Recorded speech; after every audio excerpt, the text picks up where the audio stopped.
माया क्या है? बुद्ध का उत्तर। ये कहानी तब की है जब गौतम बुद्ध अपने शिष्यों के साथ एक गांव में प्रवास कर रहे थे।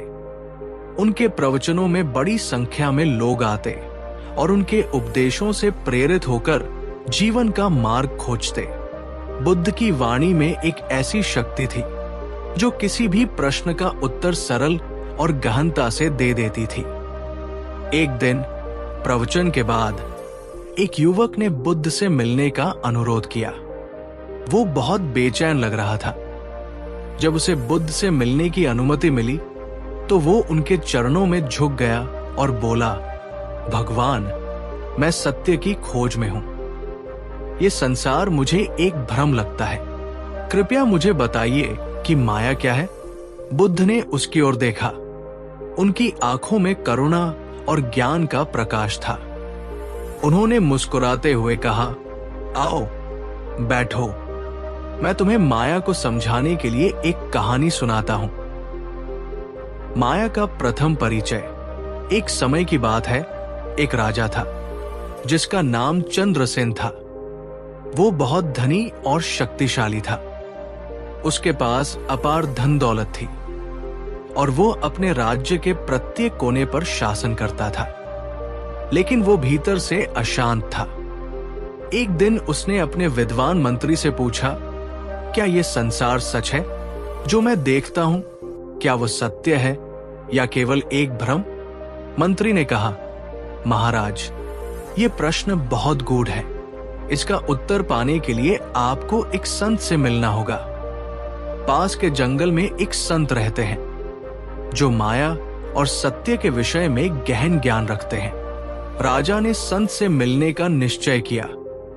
वो जंगल में पहुंचा और संत के चरणों में झुककर अपना प्रश्न पूछा।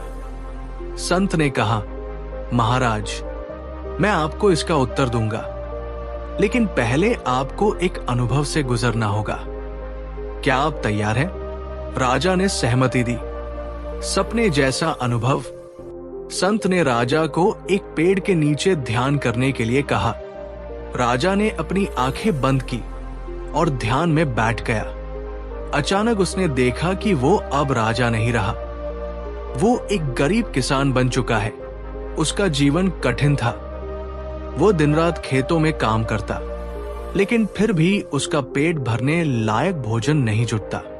एक दिन उसके गांव पर डाकुओं ने हमला किया। डाकुओं ने उसकी झोपड़ी जला दी और उसकी पत्नी और बच्चों को कैद कर लिया। वो बिल्कुल असहाय हो गया। दुखी होकर वो एक तालाब के पास बैठकर रोने लगा। तभी उसने तालाब में अपनी छवि देखी। उसे याद आया कि वो राजा चंद्रसेन है। अचानक उसकी आंखें खुली और वो फिर से अपने वास्तविक स्वरूप में लौट आया। उसने संत से कहा, ये क्या था? मैं तो राजा हूं, लेकिन मैं किसान कैसे बन गया था? ये सब सच था या एक भ्रम? संत ने उत्तर दिया, ये माया का खेल था। ये अनुभव तुम्हें ये समझाने के लिए था कि ये संसार भी उसी प्रकार का है। जो तुम देख रहे हो वो केवल एक परछाई है। बुद्ध का उत्तर। माया क्या है? कहानी समाप्त करते हुए बुद्ध ने युवक से पूछा, क्या तुमने इस कहानी से कुछ सीखा? युवक ने कहा, भगवान, मैं समझ गया कि ये संसार एक भ्रम है, लेकिन मैं अभी भी ये नहीं समझ पा रहा हूं कि माया से मुक्ति कैसे पाई जाए। बुद्ध ने कहा, आओ मैं तुम्हें एक और कहानी सुनाता हूं। माया और मोह का बंधन। एक बार एक वृद्ध व्यक्ति अपने जीवन के अंतिम क्षणों में था। वो बिस्तर पर पड़ा हुआ था और उसकी मृत्यु निकट थी। उसके चारों ओर उसका परिवार खड़ा था। उसके बेटे ने देखा कि उसके पिता के हाथ में एक सोने की अंगूठी है। वो सोचने लगा, यदि ये अंगूठी मुझे मिल जाए तो मैं इसे बेचकर अच्छा धन कमा सकता हूं। उसने धीरे धीरे अपने पिता के हाथ से अंगूठी उतारने की कोशिश की। वृद्ध ने यह देखा और गुस्से से कहा, यह मेरी अंगूठी है, इसे कोई नहीं ले सकता। मैं इसे अपने साथ ले जाऊंगा कुछ ही क्षणों बाद वृद्ध की मृत्यु हो गई। बुद्ध ने कहा, माया वो है जो मरते दम तक भी तुम्हारा पीछा नहीं छोड़ती। ये वह मोह है जो तुम्हें सत्य को देखने से रोकता है। ये वो भ्रम है जो तुम्हें ये विश्वास दिलाता है कि ये संसार तुम्हारा है, जबकि ये केवल अस्थाई है। मुक्ति का मार्ग। युवक ने पूछा, भगवान, यदि माया इतनी गहरी है तो इससे मुक्त होने का मार्ग क्या है? बुद्ध ने उत्तर दिया, मुक्ति का मार्ग ध्यान, सत्य के ज्ञान और सही कर्मों में छिपा है। उन्होंने एक और कहानी सुनाई। सत्य की खोज। एक बार एक साधु नदी के किनारे ध्यान कर रहा था। वो देख रहा था कि पानी पर पड़ने वाली सूरज की किरणें चमक रही है। अचानक उसके ध्यान में ये विचार आया, ये पानी की चमक सत्य है या केवल प्रकाश का प्रतिबिंब? साधु ने गहराई से सोचा और पाया कि वो चमक केवल प्रकाश का खेल थी।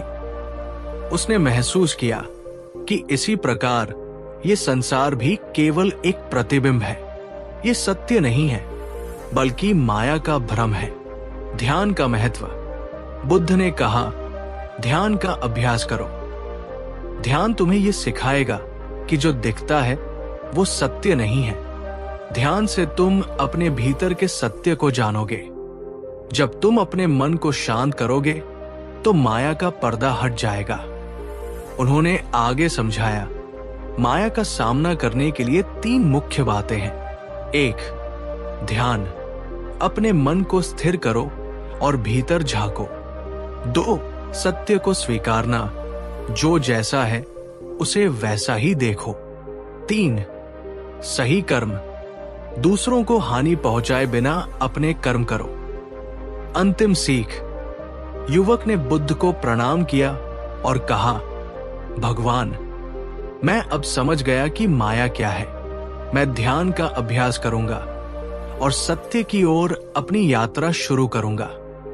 बुद्ध मुस्कुराए और बोले, माया से परे सत्य की यात्रा कठिन है, लेकिन जो इसके लिए प्रयास करता है वो शांति और आनंद को अवश्य पाता है।